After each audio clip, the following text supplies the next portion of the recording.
guys, welcome to another Viking review. My washing machine is now finished, so I'm going to have a bit of peace and quiet. Anyway, I'm really looking forward to this review. This is one of the beers that I saw Rob from Hopzine review, and it's from the Summer Wine Brewery, and it is the Diablo IPA. Here's the Summer Wine logo.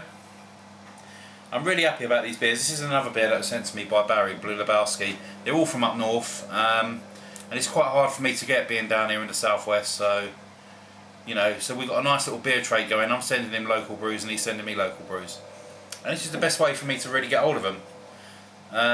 So anyway, let's give you some information on this. It says, you have in your possession some evolutionary craft beer from Yorkshire. So this is where you're probably looking for taste notes. However, taste is subjective, so we won't tell you what this beer should taste like. We'll leave you and your sophisticated palate to decipher this beer. That's brilliant. That is really good. I really like that. Unfiltered, unpasteurised, unadulterated. Brewed by Summer Wine Brewery. They're based in Holmfirth in Yorkshire, which is a crap accent. 6%. Website is summerwinebrewery.co.uk, and it's their Diablo IPA. Now I haven't had a good IPA in ages, and I do love a hoppy beer, so I'm really hoping this gives me what I want. Lovely black cap there. I'll be using my Harvesting glass because I do like this from the IPAs, bitter and twisted. And let's get it poured.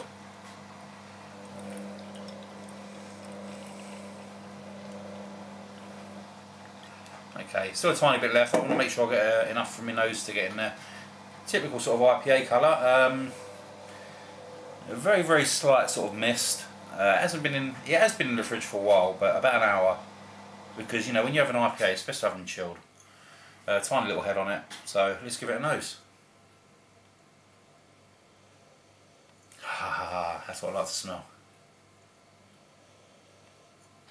Oh, that is really fruity. It's getting me taste buds going already. You're getting some nice sort of juicy oranges, grapefruits, lemons, all them sort of lovely citrus flavours.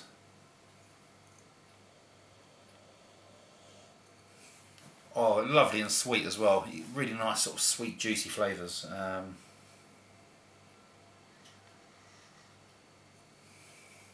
Nothing much more than that. I mean, when it comes to these sort of hops, like the Cascade or Citra or whatever it is they use in this one, it tends to dominate everything else, so you don't really get much more than that. But let's see what it tastes like, because usually the nose isn't always the same as the taste. If it is the same, then this is going to be very nice. Cheers. And cheers, Barry. Thank you very much for this one.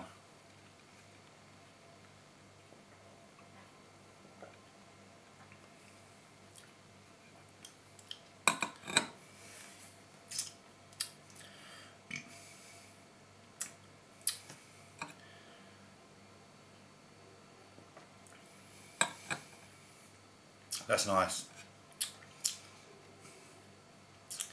It's not as fruity as I thought it was going to taste. Getting a lot more dry bitterness on that one. The initial taste you're getting is quite a, it may be mild, maybe stronger to some, but to me, quite a mild sort of grapefruit, sort of tangerine-y sort of flavour. Oh wow! Oh. Bloody hell, that bitterness. And then the bitterness sort of tends to dominate and take over.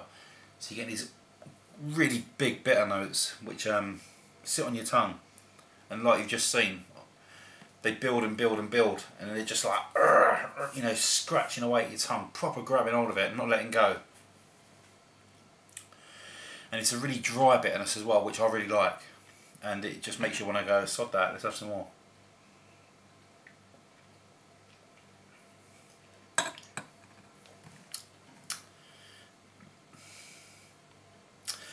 This is really nice. I'm really glad the UK brewers are starting to do this sort of stuff, because obviously when you get an English IPA, a traditional English IPA, it tends to be a a bit more malty than citrusy.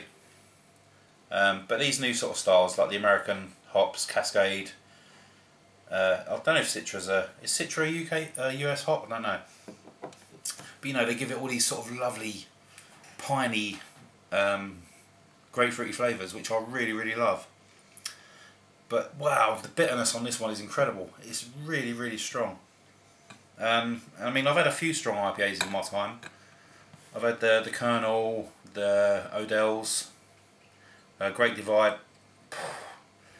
The bitterness, I can't describe how bitter it is.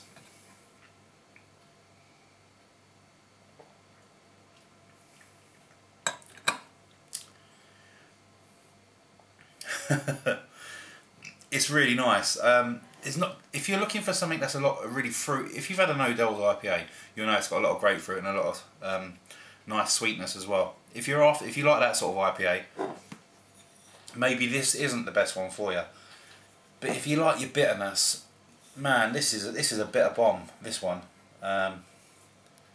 it's full on. It is really. This is probably the most bitter beer I've ever had.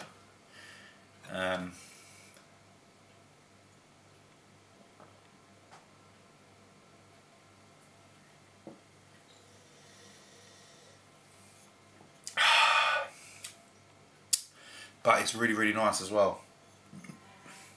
That's gone. So this is the Urban Viking, self-confessed hophead. Loving the summer wine Diablo. That for me is going to get a 9 out of 10. I would have given it a 10, but it's not going to appeal to everyone. And that bitterness is really, really strong. And the only way you get rid of it is by having another gulp. And because I haven't got another gulp in there, it's only going to get a 9 out of 10. If that was a bottle that never ended, then it would get a 10. So, thank you very much for watching the Urban Viking Ale review, and I'll see you again soon. Cheers!